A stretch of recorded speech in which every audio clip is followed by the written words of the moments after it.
Welcome to a special episode of Firebreathing Kittens. This is our rules discussion where we discuss the rules that we played in the past dozen games. For January 2024, today I am joined by the person who played Mary. Hello. The person who played Colette. Hello. And the person who played Sadie. Heyo. We'll discuss the TTRPGs Mall Zombies, Sexy Battle Wizards, Everything's Going to Crab, Fantasy World, Adventurous, Horrible Henchmen, Witch Scouts, Salvage Union, Ludus Nightmares into Reality, Pirates of the Bone Blade, Cascade Effect, Dicing with Death, No Port Called Home, Lucas, and Summer Camp Slayers. Let's dive right into reading these reviews written by our Fire-Breathing Kittens players and GMs. The episode Gifts of the Past featured the tabletop role-playing game Mall Zombies. Mall Zombies is a one-page game where players split up to explore rooms using their memories. Each room has 3 cards, and you're trying to get 3 of a kind or a flush or straight. Each player has an ability that lets them look at the top card or cards of the deck and choose to send that card further away into the deck. This ability can be used once and refreshes when you successfully get 3 of a kind or a flush or a straight. There are no combat mechanics. Players spend the majority of the game on their own, recounting memories from their past. While playing Mall Zombies, I was reminded of the walking simulator genre of video games. Mall Zombies is to TTRPGs like walking simulators are to video games. Mall Zombies is centered around exploration and the recounting of your memory, and minimizes interaction with other players or with combat. Mall Zombies would be a useful exercise for players who are looking to add more depth to their character's backstory. A smaller group, for example of one-on-one with the GM or as a solo game, would minimize waiting time in between players alternating speaking about their memories. Mall Zombies, a one-page TTRPG by creator W.H. Arthur, captivated me as a game master. I selected it for its distinctive approach to encounters and its cohesive setup and playstyle. Running the game was thoroughly enjoyable, and I tested the system's limits through various tweaks. The rules, though lethal, empower players to craft a compelling narrative. It can serve as an excellent tool for solo character building by excluding death elements. Our games delivered tense and horrifying moments. The system is suitable for a gripping one-shot or a swift intro/midway game, adjusting the time during a memory flashback. Instead of death, I introduced the loss of memories, creating a profound sense of pain tied to happy moments from the player's past. I highly recommend this system and look forward to running it again. An easy to pick up and play game that blends luck and strategy. You just choose one of 3 traits, then begin play. The further the game progresses, the riskier it becomes. It emulates a zombie survival horror scenario without needing an extensive character building process. The episode Puzzling Portals featured the TTRPG Sexy Battle Wizards. Sexy Battle Wizards is a one-page rule system. You create a character by assigning a 1, a 2, or a 3 to your choice of priorities for this trait's Sexy, Battle, and Wizard. When you attempt to do something in the game, you roll the number of dice of your applicable trait. If the impact on the world is low, the difficulty is 4. If it changes the world a bit, the difficulty is 5. And if this would really change the situation, then the difficulty is 6. Exceed the number and you pass with no complications. Meet the number and you gain a stress. Roll below the number and you fail, instead getting both a stress and a determination. A determination is a consumable resource. Spend 1 determination to gain 1 extra dice. When you fail a roll, if your total stress exceeds your highest dice, you explode and respawn elsewhere. Your stress and determination both reset when you explode. Overall, the system is easy to create a character in and play. I found teleporting back to another location to be disruptive to the game flow because that person who exploded and teleported away has to get back to everyone else. That takes time and detracts from immersive pacing. This is a fun one-page RPG. It makes a great one-shot, although I'm not sure it'd make a great long-form campaign. Had a lot of fun adapting my character to the format of the game. The system is simple enough to learn without too much prep beforehand. Would recommend it to try at least once with an open-minded group of people. The episodes You Are What You Eat and Not Enough Duct Tape featured the TTRPG Everything's Going to Crab. Probably need to be more structured so roles are easier to understand.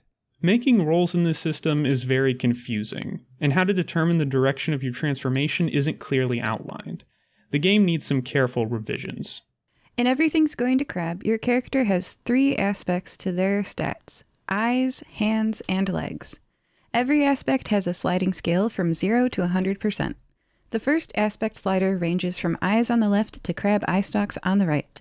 The second aspect slider ranges from hands on the left to crab pinchers on the right. For example, if you have 80% hands, you have 20% pinchers.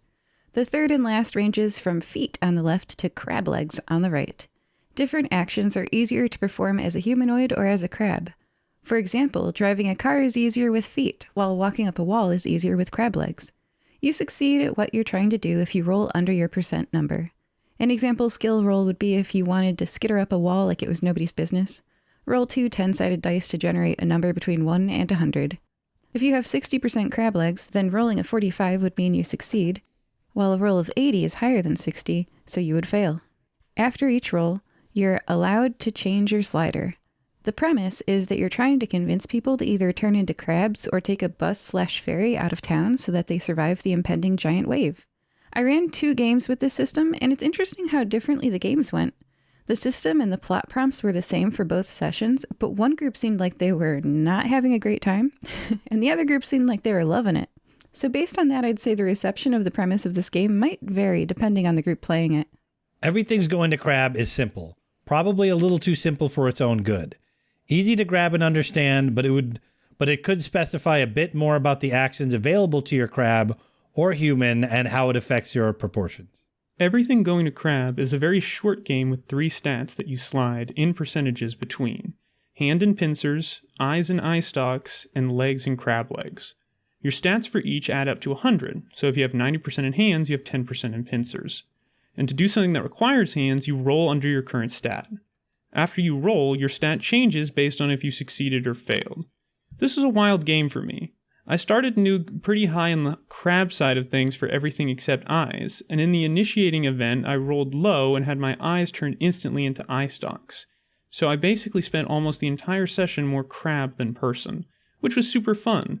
The game stats are reminiscent of lasers and feelings, but with such wildly changing stats, it had the gonzo feel of All Out of Bubblegum, where you can either kick ass or chew bubblegum until you run out of bubblegum, and then you can only kick ass. Nuke very quickly became unable to do anything but crab, but that was still an excellent use of his skills. This isn't a long-term sustainable game by any means, but I personally love games that focus on a single gameplay experience.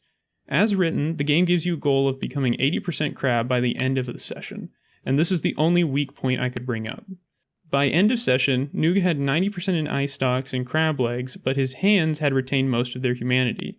He had also carcinized one of the townsfolk more than the rest of the party had done.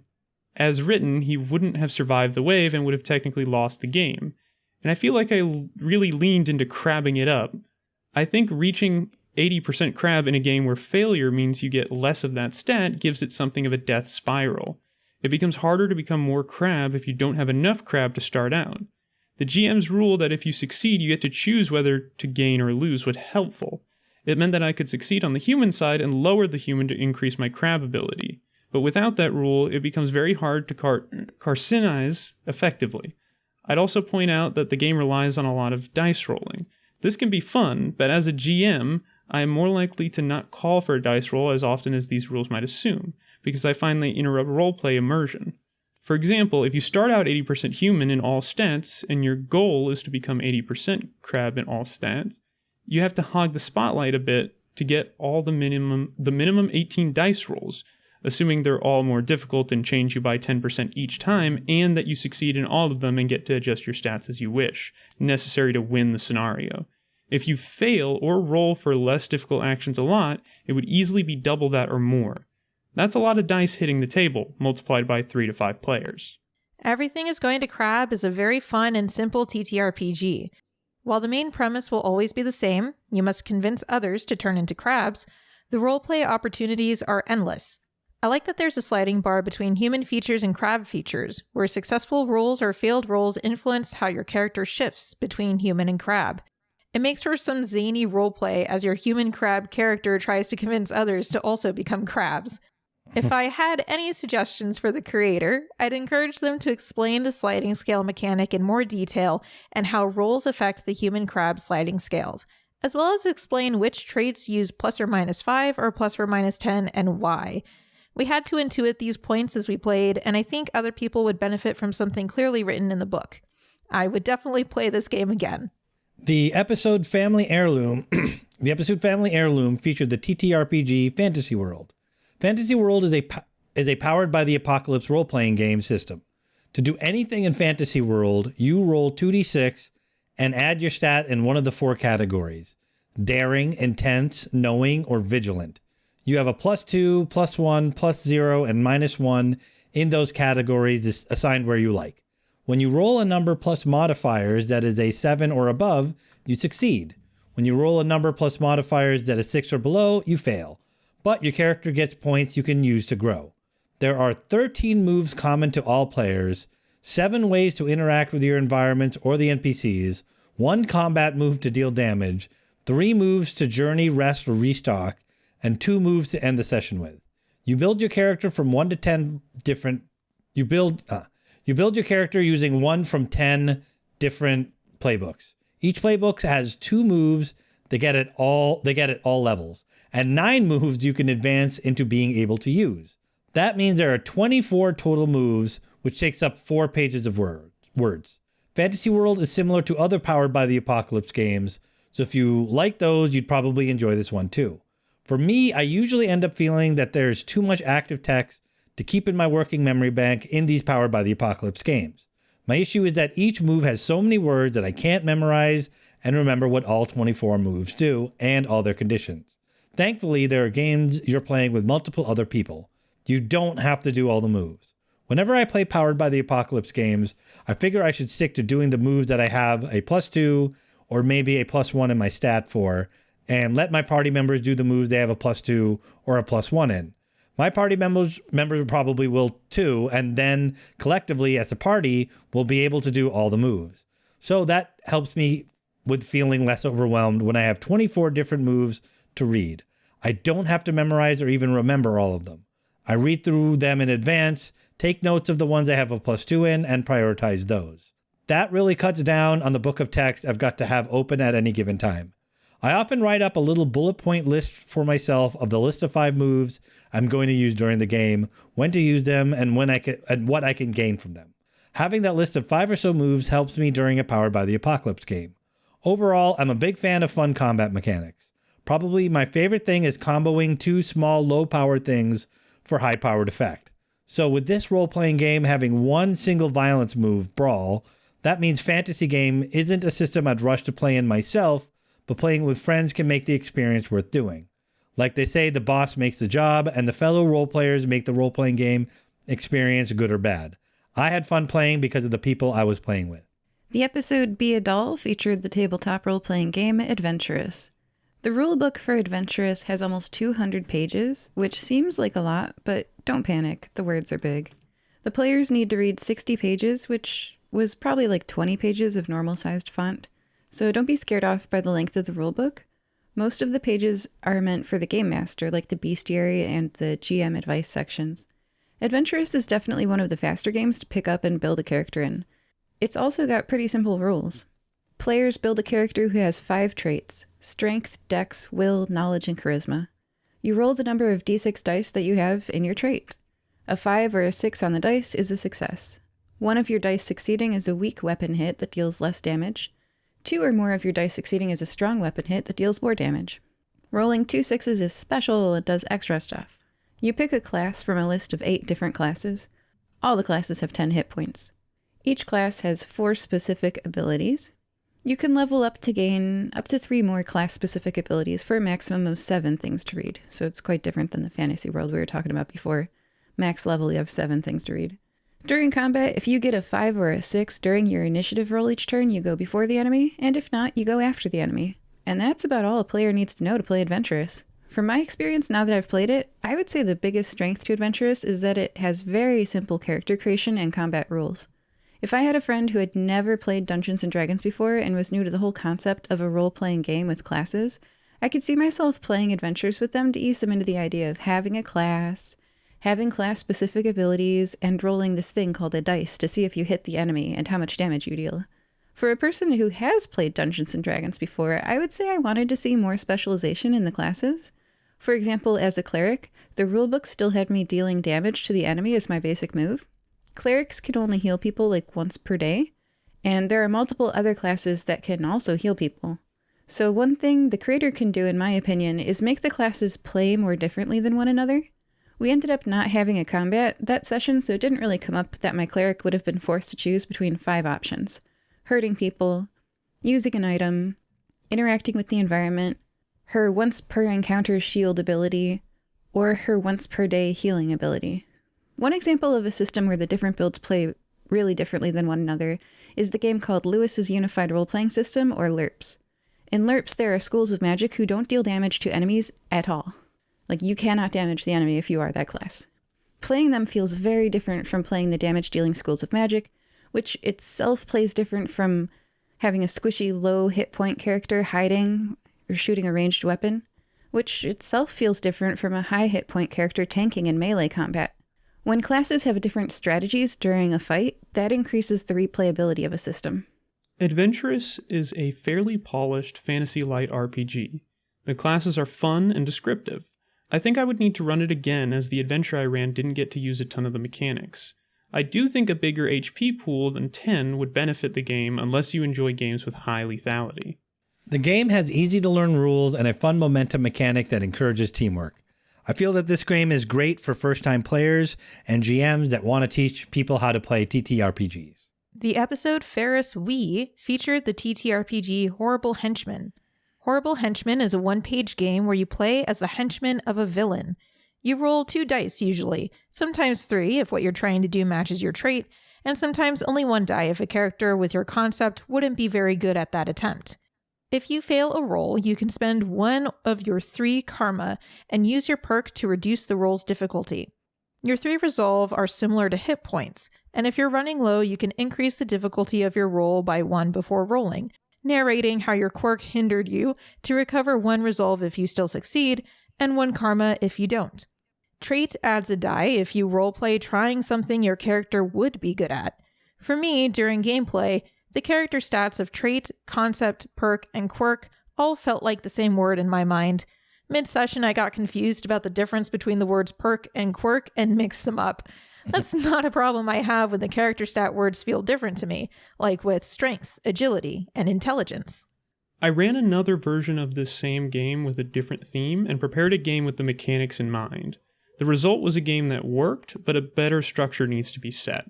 If you follow the prompts provided by the game, it should work out fine. However, I found it difficult to provide an original, cohesive story that uses all the mechanics. This is a great game to play if you're in the mood for a campy, evil-aligned one-shot game where you play as spooky minions. The episode Friends, Fables, and Puff Pixies featured the tabletop role-playing game Witch Scouts. 1. Super Rules Light. 2. Cute for fluff adventures. 3. A lot of fun if characters are de-aged. Witch Scouts was a great little atmospheric RPG. The rules lended really well to role-playing and had some cool flexibility in the game. Would recommend for wistful fairy tale style role-playing games. Could totally be used for a long-form campaign, and the rules are super simple to learn. Witch Scouts is a very rules-light TTRPG that focuses on cute antics and building friendships between the characters. Character sheets are very simple, being 1 page of class-specific spells, of which there are only 3, and flavor text. Actions that characters must roll for are classified as cast a spell or do anything else. Like literally in the book, those are the 2 actions. Cast a spell or do anything else. It's simultaneously cute, but also a little light. While simple and accessible, we didn't really roll for many things during our game and focused primarily on roleplay. This led to a fun, lighthearted, no stakes and no failure game that was good for a one-off adventure. I think that's what the game was going for, and I'd say it succeeded. It's a fine system for a tonal side quest, but I wouldn't play it for any other kind of game. The episodes Electric Boogaloo and We Carry Stuff and Get Paid featured the TTRPG Salvage Union. Salvage Union is a very fun mecha TTRPG system that is fairly easy to learn once you get started. The most intimidating part is really the enormous variety of mechs and abilities. However, once you get started, it can be surprisingly intuitive and easy to get addicted to. 10 out of 10 would play again.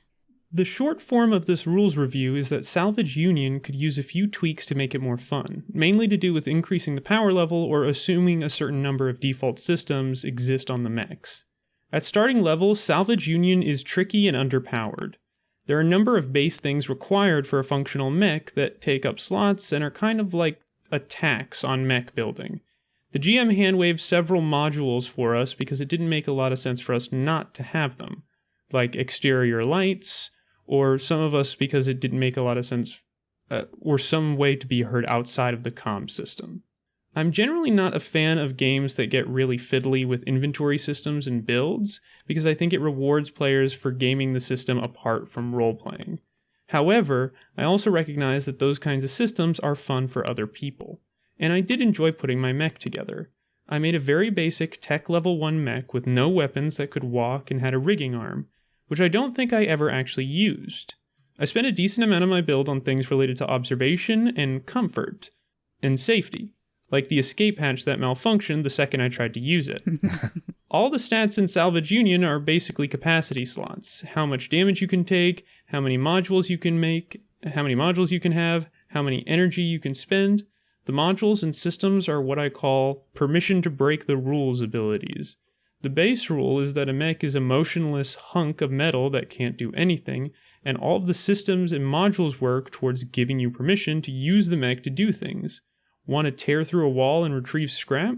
Your salvage chainsaw arm gives you that ability, and if you do not have a chainsaw arm, you don't have that ability. That's fine, but I do think there are base abilities that should be assumed for all mechs, like locomotion, comm system, and some ways to grasp or hold things. That said, the default low capability of the system didn't bother me too much, once I'd built my mech and was ready to play. However, this game uses a single d20 to determine outcome, with a punishing push mechanic to give you a single reroll. d20 mechanics are notoriously swingy. You are as likely to have a 20 as you are to have a 1. The percentage is simple to math out, at 5% for each side of the d20. In Salvage Union, most of the result scales work out to a 50% success, with a 5% critical success, 25% chance of a partial success, and a 25% chance of failure, with a 5% critical failure. This actually isn't too bad of a spread, all things considered. D&D, for example, assumes something like a 60 to 70% chance of success, no partial success, with 5% chance of critical success or failure. It's not too low to be fun, given there's actually a 75% chance of some kind of success. The reroll mechanic involves pushing your mech, which generates heat, adding to your heat track. One of the mechs in our party had something like 14 heat capacity, because they had a tech level 3 mech. Mine, at level 1, had 3 heat capacity. Each reroll cost 2 heat, so I effectively had 1 reroll available in the game. When I used it, I rolled even worse than the first time, which meant taking heat and having an even worse outcome, which I was pretty much powerless to do anything about. I actually don't mind situations like that because I think they can be really exciting role-playing opportunities. And it definitely was a key moment in the game for me, but I think if I were the kind of player who saw a 300-page book filled with tons of ways to build a totally awesome mech, and I'd spent a lot of time carefully building a PC that would be super fun to play, I would be disappointed at the table to have it malfunction like that. Salvage Union was a ton of fun with rules that come off as crunchy, but really it's mostly a lot of stuff about making and upgrading your mech. The system itself is pretty easy. Roll a d20 and look on a chart based on what you are doing to see the results. The heat push mechanic is also fun. Overall, if you're not into mecha, this is still a fun system, and if you are, then it's even better. The episode Dreamscape Divers featured the TTRPG Ludus Nightmares into Reality. Ludus Nightmares into Reality is a really fun system that allows for a ton of flexibility, improv, and a basis for a single session or a further campaign, built collaboratively by the players. This is great for new GMs who have an improv background, but may not be used to managing a ton of mechanics, since it's so rules-light. However, for the opposite kind of GM, this may be tough to run because it's all improv. One thing that I'd like more of is an actual example of how to set up the dice code. It can be quite confusing, especially because the rules themselves are a little nebulous. E.g., does everyone roll twist dice or just one player? Very free-flowing and easy to play. Tons of room to improv. The math bogs things down and seems unnecessary. Ludus, Nightmares into Reality is a 6-page rulebook. There aren't combat mechanics or character creation specifications, but instead, in that space, there is a description of a math equation. I think the creator was really clever to add extra math into their nightmare-themed TTRPG. By adding a formula for the players to interpret, they tapped into all the past experiences of everybody who had a rough time in algebra class. So that's clever on a meta level. From the level of a game player, I personally would have wanted to see more examples of how to use that formula.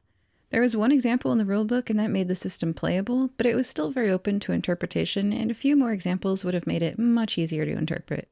But perhaps that uncertainty and interpretation was part of the creator's goal, as it helped increase the feeling of unease and uncertainty in the players. I can't be sure. Ludus Nightmares into Reality is an improvisational system that uses a formula as the core mechanic. Players perform an extended yes and exercise and take turns twisting a dream to turn it into a nightmare. The total number of twists determines the majority of the mechanic used to resolve the dream and decide if it remains a dream or turns into a nightmare that then enters reality. The improvisational part of the game was a lot of fun, and once you got your imagination going, things could get really interesting. However, the mechanic caused the flow of gameplay to come to a standstill. We had to pause for more than 30 seconds to determine all of the variables in the formula and resolve it, which made it difficult to jump back into the improvisational part of the game. As is, the game is well suited for short sessions or as a party game. But if multiple uses of the mechanic is intended as part of the design, I'd encourage the creator to find ways to make the mechanic more easily understood, using either more examples or working on the design of the mechanic itself to reach the desired gameplay flow. The episode Can't Be Hot and Guilty featured the TTRPG Pirates of the Bone Blade. Pirates of the Bone Blade, not actually having to do with pirates. Just a very easy to use freeform system. Huh. Pirates of the Bone Blade is a one-page RPG by Richard Woolcock that utilizes his tricube system. The system involved picking a trait, concept, perk, and quirk, which influence either the difficulty of the check you're rolling for, or add/remove dice from the roll entirely. The system requires a lot of work on both the parts of the GM and players to assume or understand when to roll, what to roll for, and what of the 4 character creation choices to utilize, and when to use them. Some of the choices for each of the 4 core character creation choices seem somewhat thrown together, specifically the perks and quirks. Only having to roll 1 success to pass a challenge makes encounters somewhat linear and limited. Overall, the game is fun to play when you're playing with a group that collaborates well and understands role-playing well, as we did. The episode Aura of Mishwi. The Aura of Mishwi featured the TTRPG Cascade Effect. Cascade Effect was a fun game with unique mechanics that are a bit complicated to retain, but fulfilling when understood. I like the physical/hidden metabolisms and how players can explain the way their challenges are dealt with, especially getting to choose traits. Choose traits, taking time and advantages to remove bad complications and add positive complications. Combat is tricky to learn, but makes sense after you practice. If the rulebook gets edits to be easier to read, the game would be a hit. Cascade Effect is a 37-page role-playing game. Players create a character who has 3 physical metabolisms, fight, flight, and focus, and 3 hidden metabolisms, self, near, and far. You have a number in each of these metabolisms, for example, a 4 in fight, a 5 in flight, and a 2 in focus, and 1s in self, near, and far. To succeed at challenges, you add 1 physical and 1 hidden metabolism together and see if the sum can beat the difficulty rating. For example, you'd use fight and near to punch an opponent, adding 4 from fight and 1 from near to be able to beat any challenge with a 5 or less. The challenge might have a negative complication, such as risky, strenuous, or stress. Risky changes your 5 points from an automatic success to dice you roll. For a risky challenge, roll 5 6-sided dice, and any dice that gets a 4, 5, or 6 succeeds. 6s explode, you roll an additional dice. The challenge might be strenuous, where any trait point you use is spent, and must be refreshed. You could be at 3 out of 5 after a strenuous challenge. Or the challenge might be stressful, where each point of stress gained reduces your maximum by 1 going forward until that stress is removed. So risky, strenuous, and stressful are the 3 negative complications a challenge can have. As a player, you are trying to either remove those negative complications or add positive complications. Positive complications include controlled, relaxed, and satisfying. For controlled, you can add more metabolisms to your sum, for example adding your focus number of 2, increasing the sum of fight, focused, and near to 7 total. For relaxed, you can remove the strenuous tag. For satisfying, you can recover spent metabolism points. To apply these positive complications to a challenge, you, the player, are encouraged to find a way to apply one of your role-playing character traits, or find a way to take your time, or find a tactical advantage, such as getting the right tool for the job, or the element of surprise. That's my explanation for how I interpreted Cascade Effects rules as working. As for my thoughts about the system, I think the rulebook could use some more examples to help new players understand how it works. Once I understood how the rules worked, they worked fine. It just took me longer to learn to create a character sheet and to play than it would have if there had been more examples. I do appreciate that Cascade Effect is different from other systems. The creator could add these 4 examples to the rulebook. 1. Some example pre-made character sheets. 2. An example of each complication being applied in combat. 3. An example for each of the 3 player actions, which are using a trait, taking time, and finding an advantage. And 4. Some example enemy stats. Cascade Effect is a really interesting and unique approach to a TTRPG with a lot of cool and interesting ideas, but it's held back by its confusing rule set. The complicated terminology and just the general way that different mechanics were referred to was very misleading in a way that made the actual rules themselves much harder to understand than I think the game actually is. Cascade Effect is a really cool game idea. I chose to run it because it was very unique, especially compared to a lot of the other games we've run so far. But it was definitely held back by the way its rules were written. I would highly, highly, highly encourage the creator to go and create a glossary, clean up how certain words are defined, how rules are phrased, so that it's a lot easier to understand. Preparing for this game, I had to spend several hours going through core combat and character creation mechanics and simplify them in tables and flowcharts so that I and my players could understand what was going on. I think if the creator was able to shape up the rulebook, this would be a big hit, and a lot of people would find it fun and unique. Indeed. And just in general, like if you don't have a glossary at the end of your rulebook that defines the terms in like alphabetical order and an index that tells you which page the terms appear on, and then an example of everything, like if you have a thing, you should have an example of that thing somewhere in your rulebook. You can have a section for examples even if you want. Add those things to your rulebooks, creators in general. Yeah. The episode Come Fly to Space featured the TTRPG No Port Called Home. No Port Called Home, the book itself could use some editing and a glossary, list of terms, and some layout improvements. 2, not really great for a one-shot. 3, detailed, fun, and unique classes with a lot of cool abilities. 4, like the loose rules for spaceship combat. And 5, like the beats/reaction action economy. No Port Called Home is an interesting TTRPG. The approach to character creation, combining 3 classes from a wide array, is a simple yet fun way of making sure every character feels unique mechanically. And it's very plug and play. The only issue I had with it is that maybe a few too many mechanics are left entirely at the DM's discretion rather than having some sort of hard set rules. But whether or not this is actually a problem is likely up to personal preference. No Port Called Home was a fun TTRPG with an interesting character creation mechanic, providing a lot of customizability. The rules about action economy could use more clarification, but the open world feel was refreshing. The episode I Eat Challenges for Breakfast featured the TTRPG Lucas.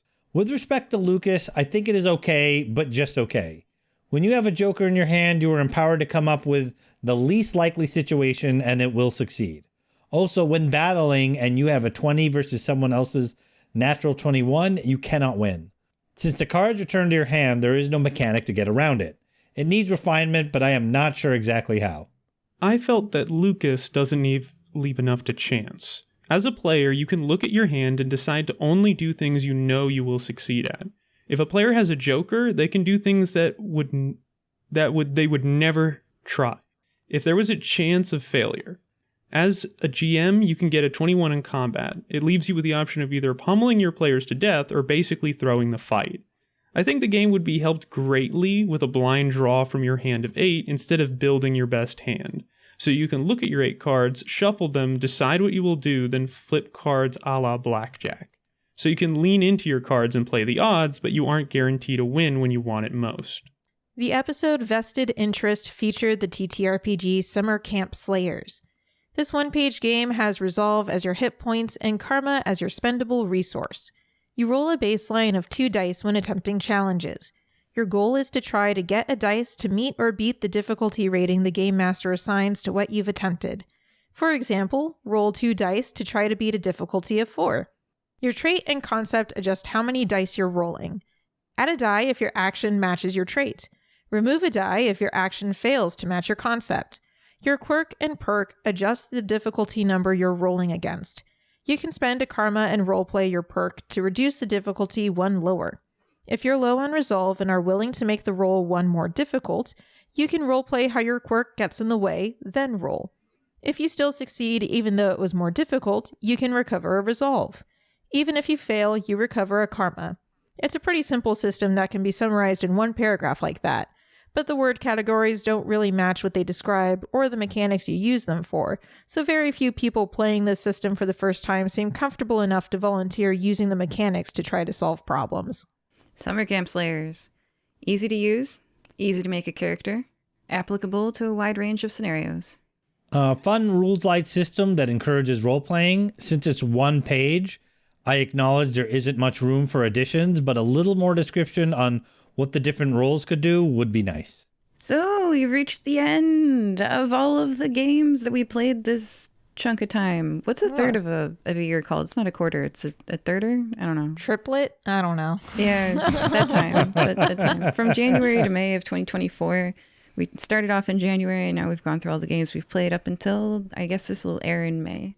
So, Mall Zombies, Sexy Battle Wizards, Everything's Going to Crab, Fantasy World, Adventurous, Horrible Henchmen, Witch Scouts, Salvage Union, Ludus, Nightmares into Reality, Pirates of the Bone Blade, Cascade Effect, Dicing with Death didn't have any reviews, No Port Called Home, Lucas, and Summer Camp Slayers. What were your guys' favorites?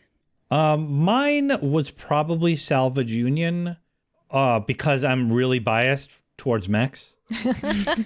I love mechs. I've been playing BattleTech for longer than I want to say.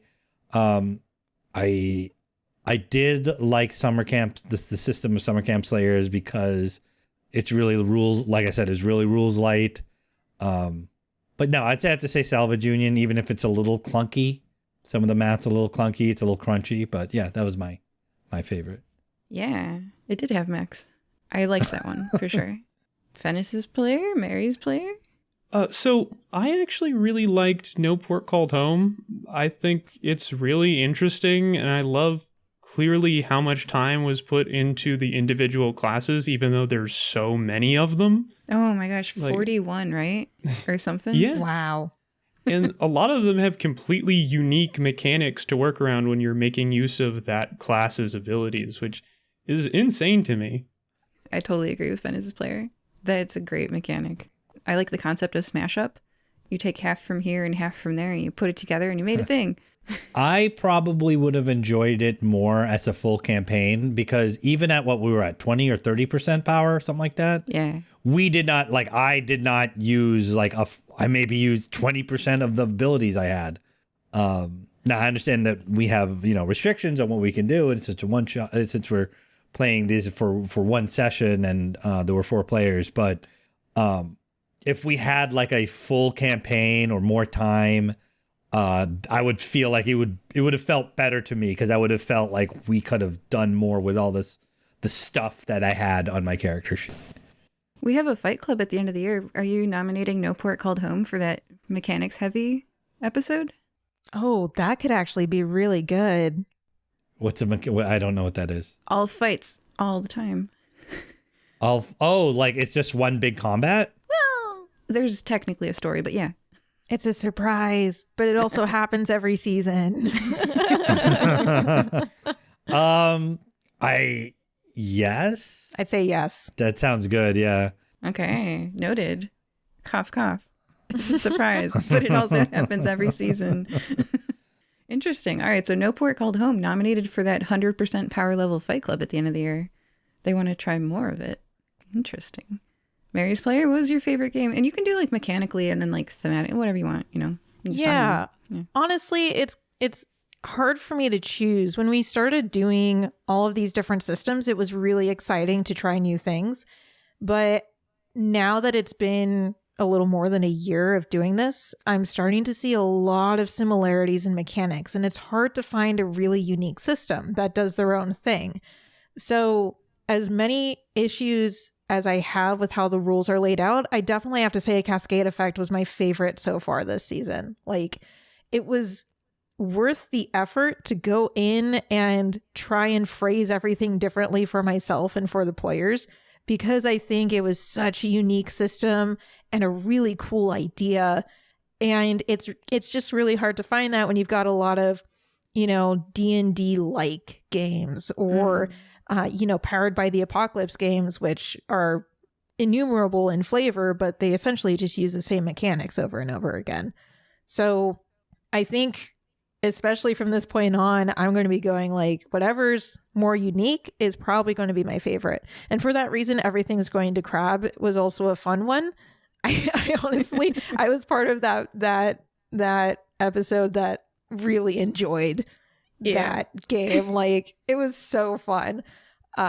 But just the pure creativity and the raw potential of Cascade Effect made it my favorite. Yeah, I can definitely see where you're coming from for both things. I love the flavor of Everything's Going to Crab, and the idea that you won if you convinced people.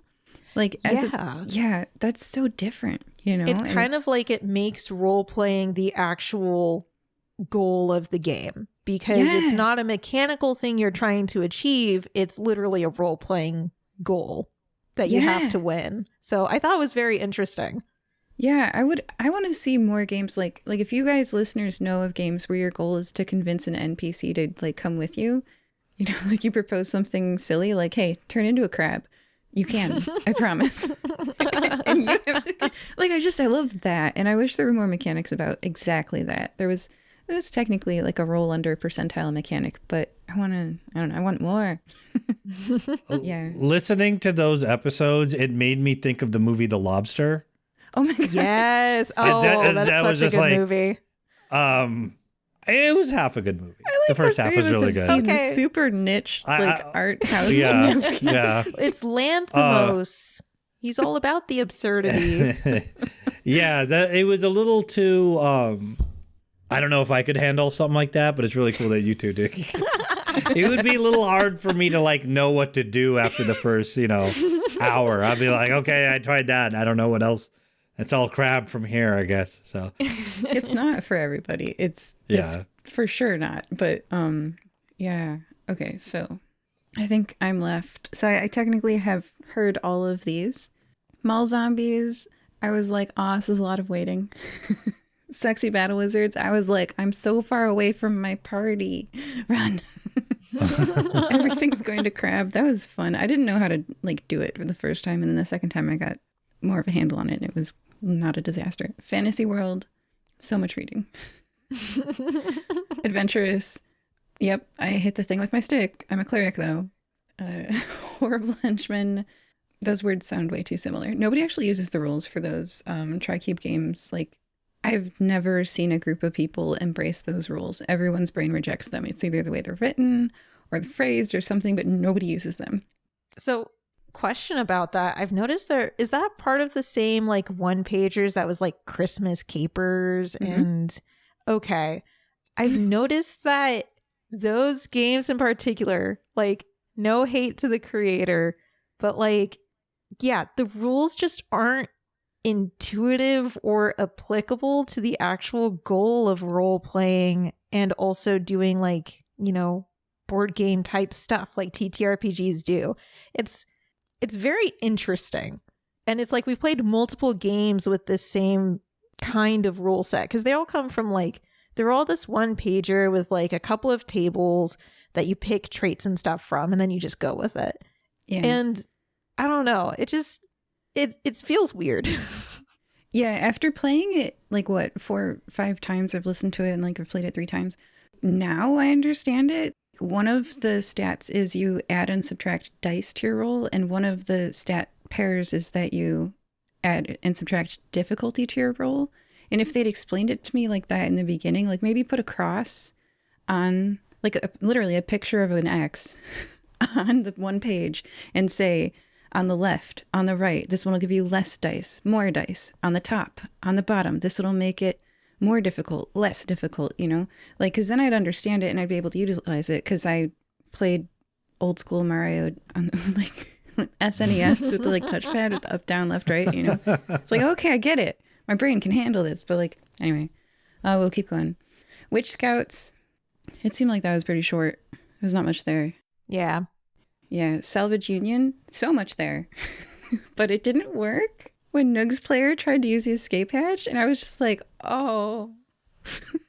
She tried to use the escape hatch failed, she was trapped inside it. It was like... So is that like a role-based thing? Yeah, you can fail, and then your escape hatch breaks. Yeah, it can happen. Ludus, Nightmares into Reality, was my thoughts on that. I still don't know how to play that game. I still don't know how to play that game, and I ran it. I don't know what that variable stands for. You got to define your variables. The variables were not properly defined. No. If I see the word flowchart, I'm okay. But if I see the word formula or variable in an RPG, I'm like, time to back off. There should not be formulas or variables or solving for X. Those are always like not a good indication, I've always found. Oh, well, it's a nightmare game. That's the point. It was trying to scare you.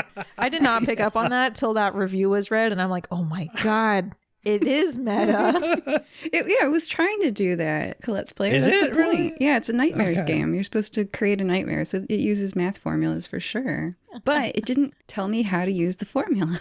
Yeah, like even just, I remember when I was doing the how-to for that game, I literally wrote out, okay, the X, Y, Z, W, X equals blank, Y equals blank, etc., etc. Because that was the only way I could really even begin to think about it. And even with that key, it still took such a long time to resolve stuff. Yeah, because it turns out when you, like, actually running it, you don't have, what's that word for it, where it's the number of variables that need to be defined for a formula to be solvable. It had one, we both know the word. There's a word, but anyway, it didn't have enough defined variables for us to plug in and solve for X. It's just not, for me, that's just not a good sign for game design. It's fine. If you need to know what that term is, it's not. There's a bad to understand an RPG. Anyway. Things have gone wrong, you know. All right. Let's see what's next. Pirates of the Bone Blade. I agree. It wasn't really about pirates. Like the system. It's just reskinning of. Yeah, it's another one of those. It's horrible henchmen all over again. Cascade effect. Once we figured it out, it was good.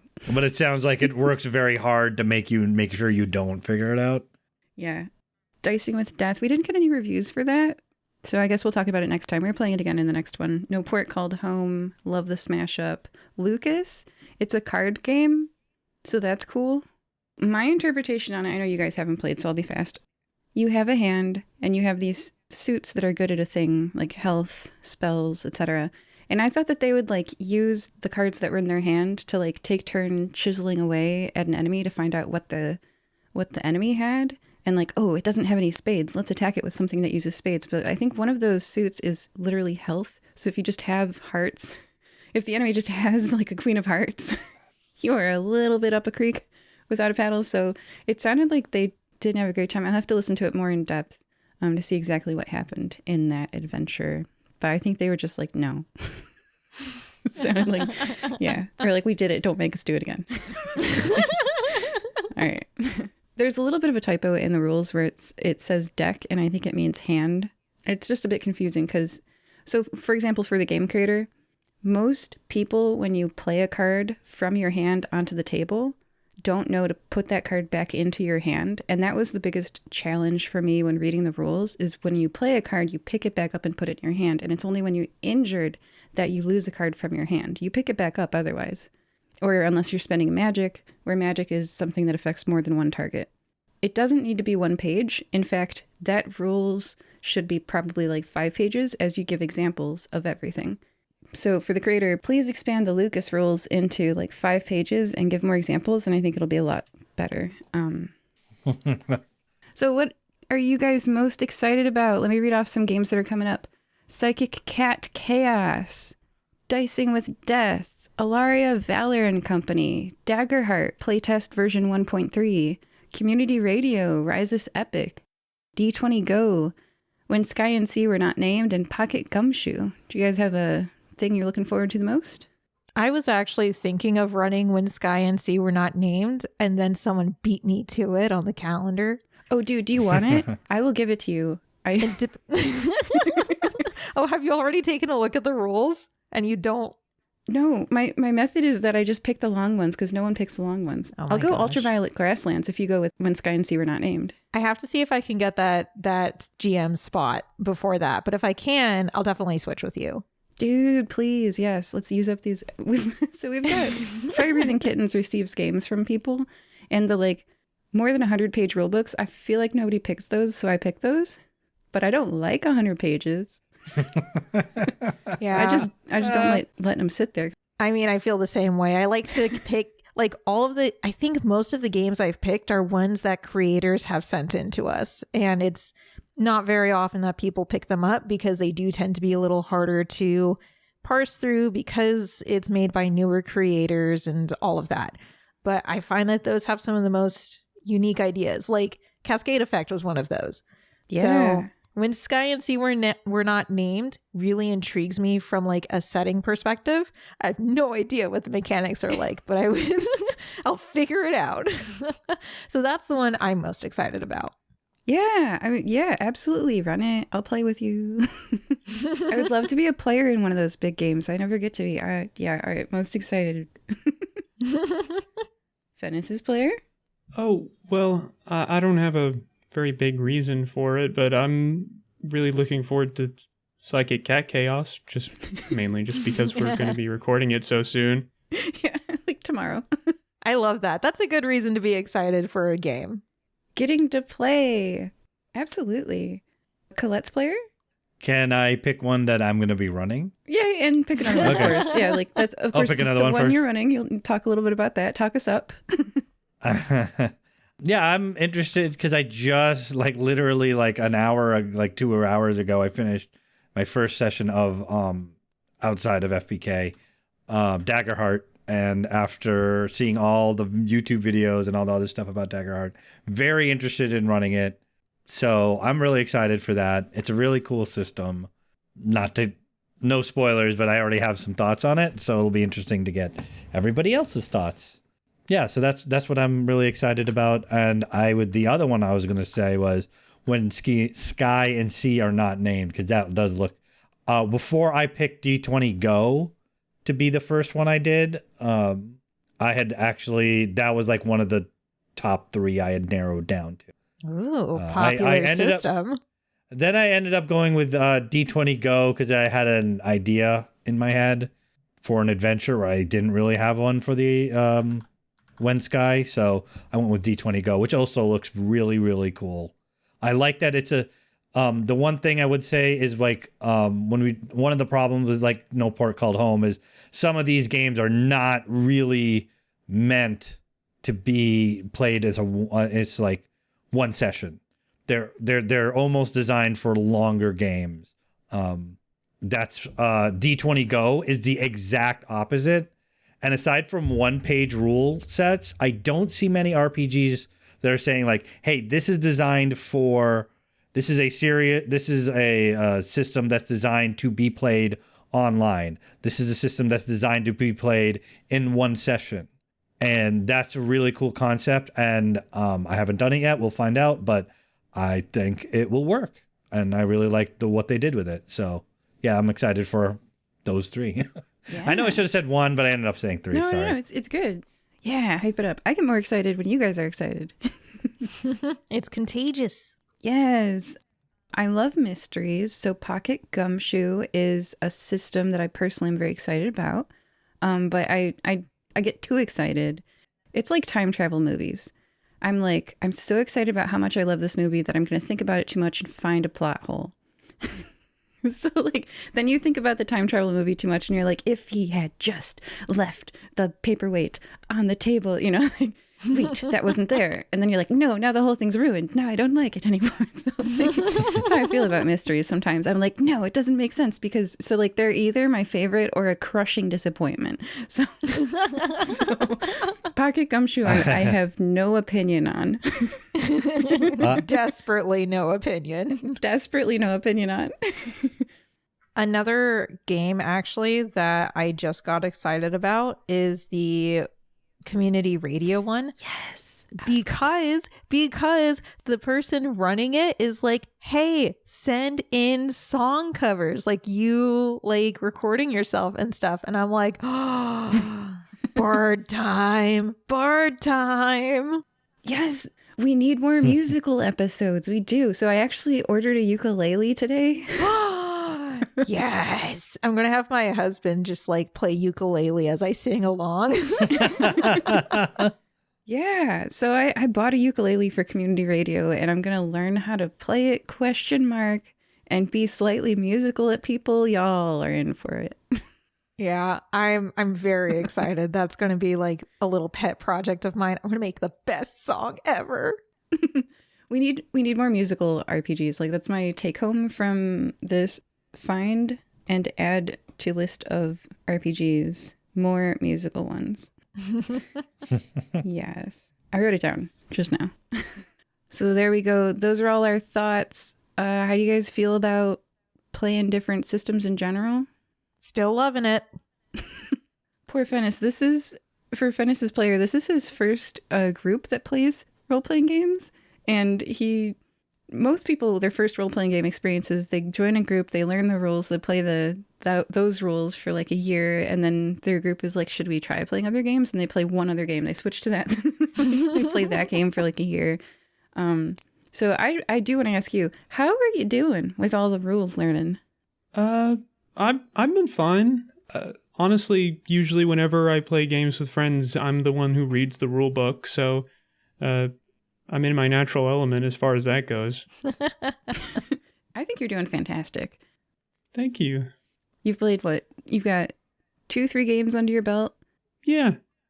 Honestly, the thing that makes me the most nervous is the role-playing part, mainly just because I like, I guess, role-playing, even though I've never really played in a role-playing game and I've never really role-played before.